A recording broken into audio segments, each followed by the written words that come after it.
Et du coup, c'est quoi tes résolutions pour l'année 2022? Ah, tu sais, trucs classiques, le sport, les femmes, ouvrir une pizzeria au feu de bois en Pologne. Et toi? Moi, je vais participer à un championnat de lancer de crêpes au Népal. T'es pas très bavard aujourd'hui. Emphase à toi. Sinon, j'ai bien aimé ta dernière vidéo là, vachement sympa. Merci, en vrai c'était vraiment sympa à faire, mais j'ai vraiment l'impression d'avoir oublié un truc. Par contre, mais t'as pas changé un truc? Ah, tu as remarqué.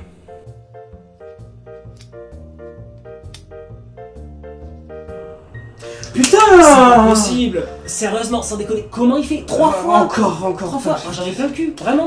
Et salut tout le monde, aujourd'hui dans TPM, nous allons parler de Beyond the Cloud. Alors, préparez votre thé, prenez un manga et installez-vous confortablement dans votre pouf, et c'est parti!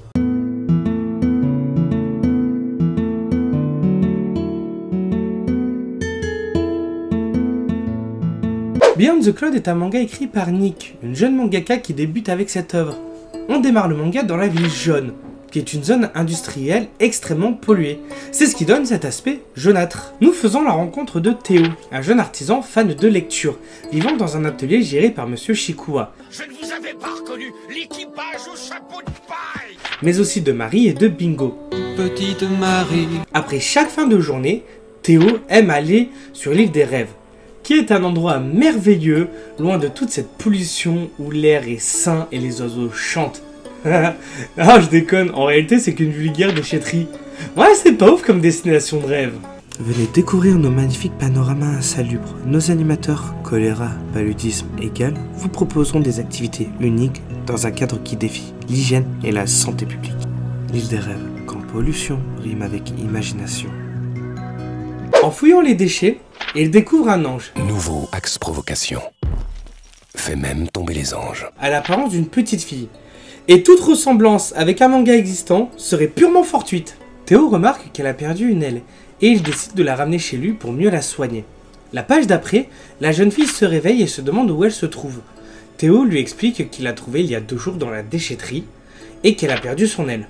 En voyant sa blessure, l'ange se met à pleurer à chaudes larmes. N'oublie pas, ne clignez pas des yeux, n'y pensez même pas. Clignez et vous êtes mort. Ils sont rapides, très rapides. Ne regardez pas ailleurs, ne leur tournez pas le dos. Bonne chance. Pour la soulager, Théo promet de lui fabriquer une autre aile. Au même moment, il en profite pour lui demander son prénom.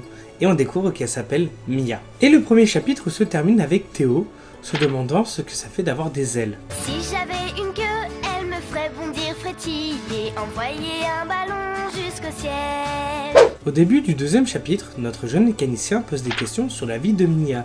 D'où elle vient, si elle a des parents, ou si elle a des amis. Hélas, elle ne se souvient de rien. Juste après ça, il commence à prendre des mesures de Mia pour lui fabriquer son aile. Et les premiers essais sont des échecs. Oh, on dirait un peu une benne à ordures remplie de larmes de chaton. Sans te vexer. Mais la séance d'entraînement se stoppe net suite à l'intrusion de bandits qui souhaitent voler Mia pour la vendre. Attention, on ne plaisante plus, mon petit lapin. Grâce à son ingéniosité, Théo arrive à se débarrasser des 2 gros bras. En mode « Maman, j'ai raté l'avion ». D'après vous, que s'est-il passé à la page suivante? Oh, ben ils ont dû comprendre avec lucidité que il fallait pas faire trafic d'enfants, ça rapporte, même si ça rapporte de l'argent, ils sont excusés quoi, pour la ligne. Et toi t'en penses quoi?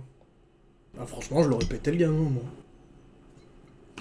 Eh ben non, c'est le chef des bandits qui lui sort une véritable arme et tire sur Théo. Alors là, tu vois?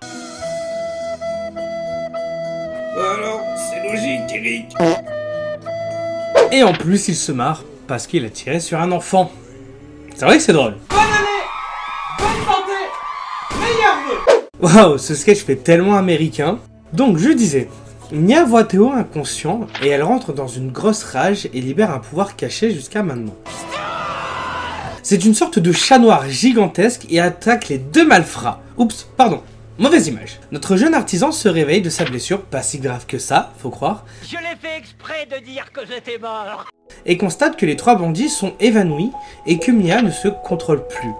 Il arrive à la calmer en lui disant qu'il va bien. Ça va bien! Plus tard, Théo reprend ses esprits dans sa chambre et Marie lui raconte tout ce qui s'est passé. Elle rajoute aussi que Mia est toujours mal en point et en plus, sa fièvre ne baisse pas, ce qui met ses jours en danger. Comme aucun médicament ne fonctionne, le docteur évoque que son dernier espoir est un remède détenu par un vieux mage dans une forêt. La quête pour soigner Mia s'annonce très dangereuse, donc il me semble logique que ça soit un adulte responsable et en pleine forme qui s'occupe de cette mission.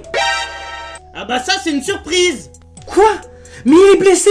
Mais c'est complètement con et irresponsable! Papa, est-ce que je peux aller dans la forêt enchantée pour aller chercher la potion magique? Alors que j'ai magique? Mais t'as que 10 ans? S'il te plaît! Bon, allons plus loin. À peine pénétré dans la forêt, que notre jeune aventurier se perd. Donc, pour se retrouver plus facilement, il accroche un ruban à une branche. Mais ce n'est pas ça qui va résoudre son problème. En effet, ce sont en réalité deux petites fées qui lui jouent un mauvais tour. Hey, listen! Il en profite pour leur expliquer la raison de sa présence et où trouver le vieux sage. Les deux fées acceptent très facilement. Le dernier chapitre, nous faisons la connaissance du vieux sage. Ah, piscine, je suis petit, mais dans ta bouche, je suis cosy. Le vieil homme accepte de lui donner le remède, à condition qu'il réussisse une épreuve. Cette épreuve consiste à lui donner ce dont il a le plus envie au monde. La libido de mes 20 ans. Bien sûr, Théo lui pose plein de questions pour savoir au moins un indice, mais le vieux sage reste très vague dans ses réponses. La seule indication qu'il donne, c'est une vieille cabane abandonnée dans les bois. Dans cette vieille cabane, qui est en désordre et complètement délabrée, Théo trouve un vieux livre sur un bureau, sans la moindre trace de saleté et parfaitement rangé. C'est dégoûtant! Pourquoi ça colle? En le lisant, il apprend que le sage avait un ami par le passé. Ce même registre possède des croquis de plantes et autres recettes de potions. C'est grâce à ce livre que le sage fabrique des remèdes aussi efficaces. Et le tome 1 se termine sur l'apparition soudaine d'une créature très violente et très dangereuse qui attaque Théo par surprise. Bon, que dire sur ce tome 1? On ressent bien que Beyond the Cloud est le premier manga de l'auteur, qu'elle a voulu faire une histoire avec tout ce qu'elle aime, les références aux JRPG comme Kingdom Hearts, Final Fantasy et autres jeux, où l'univers fantastique sont très bien représentés. Bien sûr, les erreurs présentes dans le manga sont dues à un manque d'expérience, mais qui selon moi seront corrigées au fur et à mesure que l'histoire avance. Si vous avez bien aimé Beyond the Cloud, je peux vous conseiller Made in Abyss, pour un style de dessin similaire, dans un style crayonné. Et dans un scénario proche de Beyond the Cloud, avec des références au JRPG, je peux vous conseiller Wakfu. Bref, j'espère que cette vidéo vous aura plu, et si c'est le cas, abonnez-vous, activez la cloche et partagez cette vidéo.